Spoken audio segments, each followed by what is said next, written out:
আসসালামু আলাইকুম, সবাই কেমন আছেন? আশা করি সবাই ভালো আছেন। আমিও ভালো আছি আলহামদুলিল্লাহ। আজ নভেম্বরের 29 তারিখ শুক্রবার। আমাদের একেবারে হঠাৎ করেই প্ল্যান হয়েছে যে হালিমা বাবির বাসায় গিয়ে আমরা সকালে একটা ব্রেকফাস্ট করব, তাও বউয়া ভাত আর ভর্তা, ডিম ভাজি, বেগুন ভাজা। ফারজানা ভাত রান্না করেছে। ফারজানা বলল যে ভাবি চলে আসেন। আমারও কিছু রান্না করার ইচ্ছে ছিল, কিন্তু আমি সকালে আজকে আয়াতকে স্কুলে দিয়ে স্নেহাকে নিয়ে আমি হসপিটালে গিয়েছিলাম, যে কারণে আমার সময় হয়নি। তারপরে 10টা সাড়ে 10টার দিকে ফারজানা ফোন দিল, ভাবি আসেন আমরা হালিমা ভাবির বাসায় গিয়ে ব্রেকফাস্ট করি। আর হালিমা ভাবি করেছে ডিম ভাজি আর বেগুন ভাজি।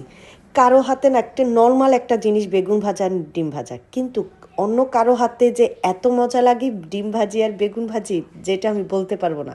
আজকে কেন জানি আমার কাছে অনেক ভালো লেগেছে। আর ফারজানার হাতের ভর্তাটাও আলহামদুলিল্লাহ অনেক মজা হয়েছে। তো এই যে হঠাৎ করেই আমরা দুইজন গিয়ে, আমি ফারজানা গিয়ে হালিমা বাবির বাসায় গিয়ে এভাবে খাওয়া দাওয়া করতেছি। আর যদি প্ল্যান করে করতাম তাহলে অনেক ভাবিরা থাকতো, সব ভাবিরা সবাইকে অনেক মিস করেছি, কিন্তু হঠাৎ করে হয়েছে তো, যে কারণে আর কাউকে বলতে পারিনি। তো এই যে খাওয়া দাওয়া করে আমি অলরেডি বাসার দিকে রওনা দিয়ে দিলাম, কারণ আমারও দুপুরে রান্নাবান্না আছে অলরেডি। আমার এখানে এখন বাজে 12টা। বাসায় গিয়ে টুকটাক একটু রান্নাবান্না করব সবার জন্য।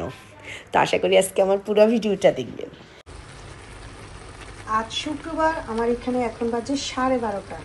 একটু বাহিরে ছিলাম, তাড়াহুড়া করে এসে রান্না বসায় দিলাম। গতকালকে চিংড়ি নিয়ে আসছিল, এই যে।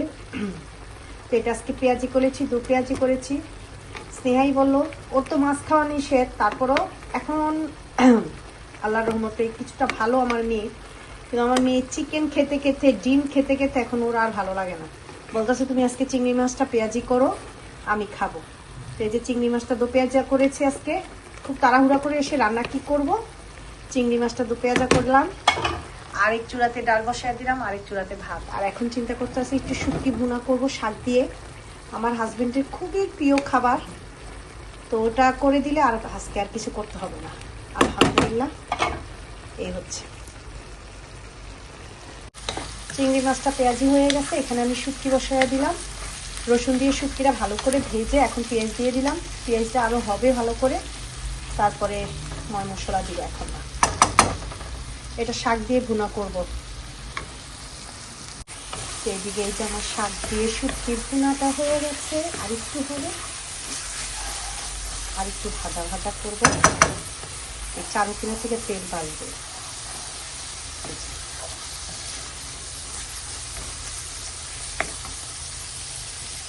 আলহামদুলিল্লাহ রান্নাবান্না কমপ্লিট। আমার এখানে কিন্তু 1:30 বেজে গেছে অলরেডি, আর আধা ঘন্টা আসতে আমার হাজবেন্ড চলে আসবে। তো এইদিকে তো আসার পরে ঘরটা সব গুছিয়ে স্নেহাই রাখছে, স্নেহা তো বাসায় আছে। তো সব কিছু ঘর টর গুছিয়ে ওরে যখন ডাক্তার দেখায় দিছি, তখন বাসায় আসার পরে সব কিছু ঘর টর গুছিয়ে রাখলো, আমার রুম গুছিয়ে রাখছে। আর বাইরের ওয়েদারটা অনেক চমৎকার একটা ওয়েদার, এত সুন্দর। এই যে রুদ্র আরে কাশ রে, আমার কাশটা এখনো খুসখুস কাশ আছে, ঠান্ডা। আমার এখানে 1:30 বাজে, আমার হাজবেন্ড একটু আর আধা ঘন্টা পরে চলে আসবে। আজকে তো জুমা নামাজ, আজকে দেরি হবে আসতে। হ্যাঁ, জানালাগুলো সব খুলে দিছি, কারণ শুটকি রান্না করতেছি ঘরে। তো এদিকে তো আমার এখানে নামাজ পড়ে আমার হাজবেন্ড চলে আসছে। আজকে রান্নাবান্না কিন্তু আমার দেরি হয়ে গেছে, আমি রান্নাবান্না কমপ্লিট করে মাত্র ডাইনিং টেবিলে দিলাম, আরই দেখেও চলে আসছে। এখনও আমার পাকের ঘর কোনো কিছু গোছানো হয়নি। তো এই যে ওর বাবাকে খাবার দিয়ে দিলাম। আর আজকে তো বললামই যে আজকে হালিমাবির ভাষায় সময় চলে গেছে, তো এসে তাড়াহুড়া করে যা রান্না করেছি তাই সবাইকে আমি দিলাম। তো আজকে সারাদিনের আমার একটা ছোট্ট ভিডিও শেয়ার করেছি। তো আজকে এই পর্যন্তই, আল্লাহ হাফিজ।